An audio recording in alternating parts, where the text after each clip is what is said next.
Hi, I'm Kim Hoh. In this series, we'll be talking to people who have interesting, inspiring, or intriguing stories to tell. This week, we meet Raphael Ng, a male ballet dancer who hung up his leotards and dancing shoes to co-found a global currency fund. Raphael's parents are both avid dancers, and when he was 4, sent their only son for ballet lessons.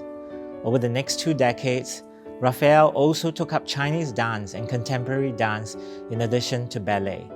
He has taken part in international dance competitions and won top prizes in countries including Spain and Italy. During university, he took an interest in investing. After graduating in information systems, he worked for Credit Suisse and wealth management platform Stashaway before co-founding the Salesworth Global Currency Fund with 2 friends. However, he's not done with dance yet. He has opened 2 ballet studios with more to come and also launched Supertone, a line of chic dancewear. This is his story. Actually, when I was younger, I think I was quite just moving along with the music, playing around, just moving with a group of friends.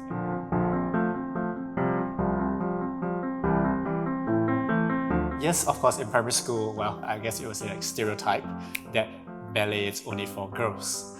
They would then, of course, say slightly unpleasant things, but I guess, it's just being young. I have a few groups of dance friends. There will be this group from the very beginning of my ballet lessons. Weekends and even sometimes weekday nights we will have ballet trainings all the way to NS even. And we've been dancing ballet, the same group, so that's quite a while.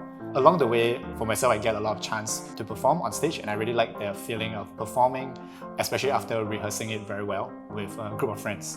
And then we can perform well for the audience, and after the choreography is over, you feel a sense of accomplishment that you've executed it well. You didn't what we call drop steps, you didn't forget the steps.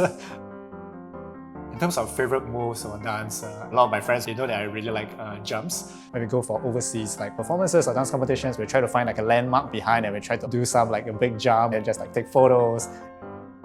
After graduation, I tried to join the alumni dance group. We'll train as best as we can according to our work schedules, and usually it will be weekday nights. I really enjoyed dancing as a group, as the same group of people we've been dancing with. But eventually life happens, more life commitments, work commitments, family commitments, and so on. And less and less were able to even take part in it. And yeah, so it just slowly it's not as fun as it was, anymore.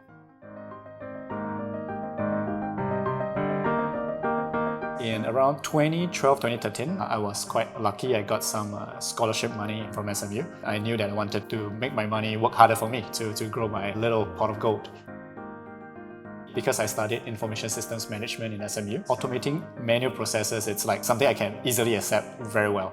So I was sure, why not? And decided to put some monies into it, and that's how I eventually began the journey. So I would say that I literally put my money where my mouth is at the start, and then eventually learned along the way.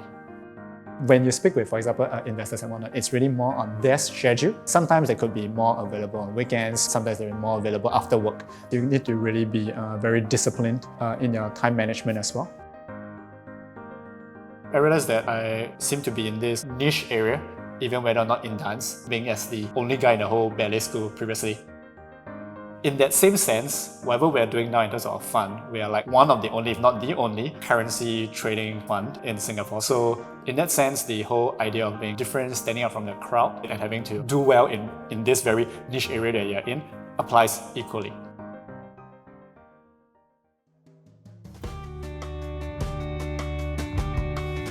It's actually more of my parents' dream of opening a dance studio. Me opening the dance studio, helping my parents fulfill a little bit of their dream.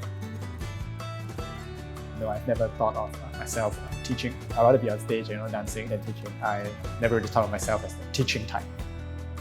My current business partners for the dance studio, they are very experienced ballet teachers. They have been teaching for 1 to 3 decades even. My role in the dance studio, I would say I played a bigger role at the start than now. So now I've stepped down from the board and now really focus on my fund. It's as I mentioned, it takes really the full day. It takes a lot of time to run the fund and grow the fund as well. There's nothing negative about letting other people run with it. These are my business partners, and definitely there will be trust that they can definitely grow the studio well. In fact, the studio has been growing quite well. So I would say that it's definitely in great hands, if not better hands than myself.